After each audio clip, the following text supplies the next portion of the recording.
I hate to admit it, but my mama was probably right. Those people are a bad influence on me.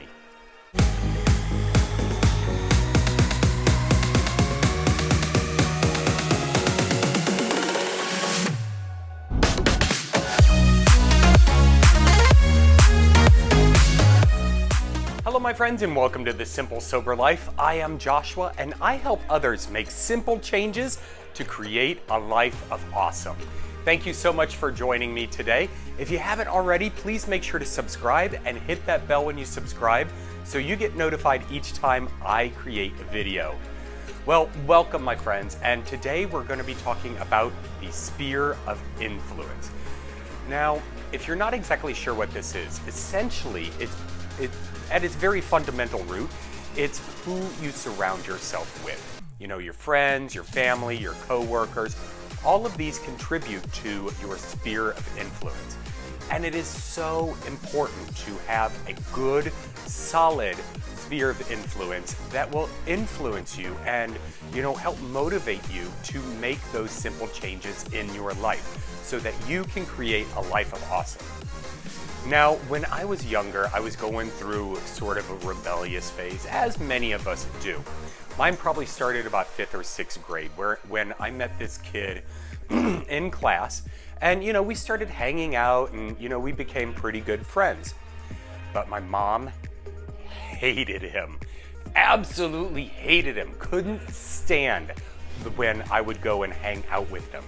Because I would go over, we'd hang out at his house, his parents were never at home, and, he would bust into the liquor cabinet, or, we'd go trespassing on someone else's property to look at, Playboys or whatever.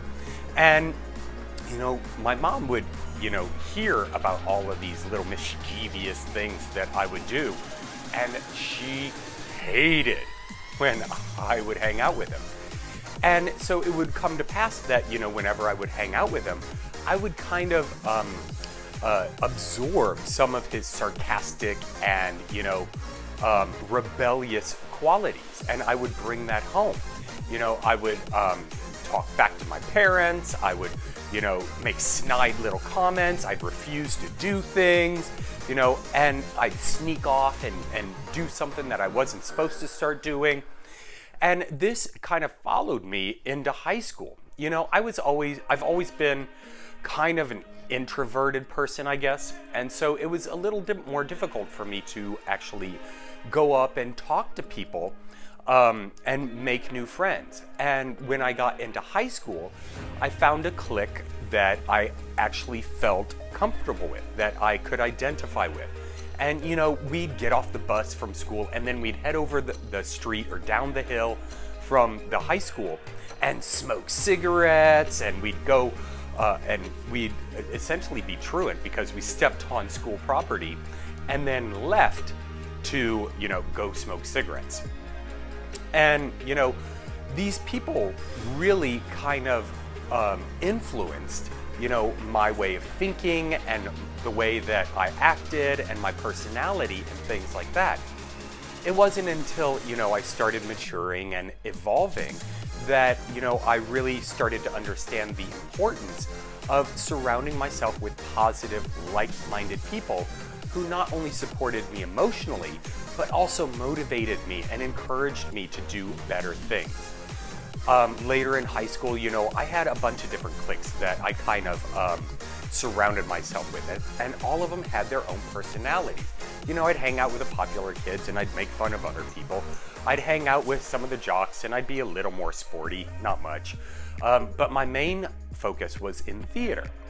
And, surrounding myself with these creative individuals who wanted to, who had a goal of, putting on a play and actually doing the work to achieve that accomplishment, gave me a sense of pride. And, it was those people that helped motivate me to do that. And so I was able to take that into college and surround myself with more theater people who were free thinkers and, who were very liberal, and, they further influenced me to try new things and to go for my passions and to, work to actually achieve my or to achieve my goals. I had a goal of moving to California. It was a goal that I had, even I remember having it when I was very, very young. And they were so encouraging, and they helped motivate me to actually get up and do it. And not only that, but they were also there emotionally. If I was having problems, there were a few select people that I would be able to sit down with and actually have an adult conversation with about what I was going through. And just as important, I was that to them. And so, having that solid foundation of a good sphere of influence is so important, no matter what goals you want to achieve. And now I'm finding that it's really important to have different spheres of influence. Have one where I can talk to about my emotions and my feelings and what I'm going through. If nothing else, just to be able to verbalize it and get it out of my head, and have them reciprocate with that, and offer solutions and suggestions that I might be able to do in order to get over that emotional hurdle.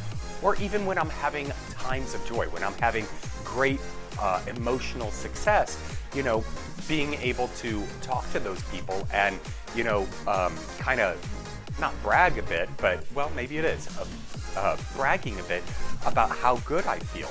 And they're supportive with that as well. They really boost you up even further, and way to go, good job, keep on doing it. And these emotionally supportive people within that emotional sphere of influence kind of helps the brain unclog and unclear so that I can move on to other goals in my life. Also, having a sphere of influence with business and finance, having other people who are like-minded and who have the same goals and ambitions that I do. I'm finding in this area, at least with the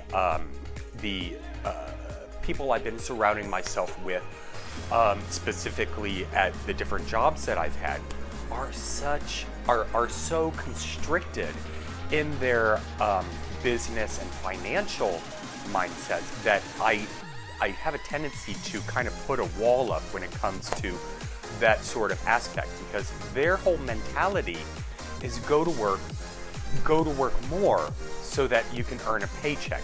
And we should be happy and appreciative to go to work for a company that doesn't give a crap about us so that we can earn a paycheck and just put in more and more and more hours at a job that none of them really care for. And just to, get by in life. And I haven't really spoken to anyone there who actually has ambitions outside of going to that job. And so I have to keep up that wall and keep that separation from people, because that's not the life I want to lead. I want to lead a life where, I can travel the world and, have new experiences. And I'm not going to a job just to collect a paycheck. I'm doing something that I actually enjoy and that, I can build upon to create a life and, essentially a legacy for myself. And they just don't have that mentality. Now, I tell you, when I was in Florida and I was building my business, I had a great business sphere of influence.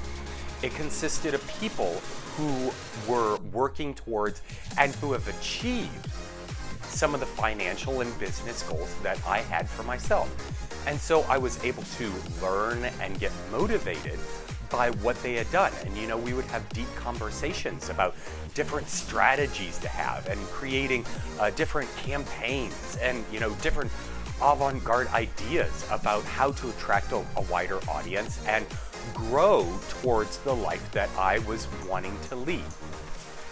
So sometimes we have to take a look at our sphere of influence and determine, what people are benefiting us and that we're benefiting them, because it is a two-way street, and which ones we're not. And the ones that we're not, getting reciprocated in the support, whether it be emotional or strategic, that we need to find a way to actually nicely, maybe gently, although sometimes it does have to be a bit abrasive, remove them from our lives and remove them from our sphere of influence. And unfortunately, I've had to do that. You know, when I was living in LA, I was dating someone who, you know, was not a good influence on me. He would not have been someone my mother approved of, because we would, you know, spend every weekend and a couple nights a week going out to the bars and drinking and bringing people home and doing cocaine and you know, all this other stuff.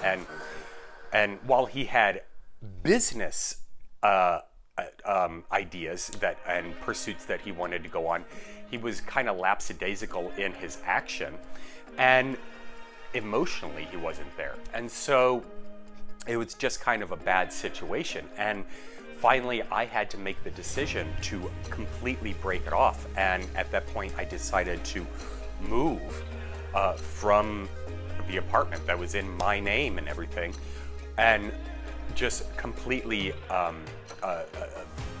distance myself from him and from that situation.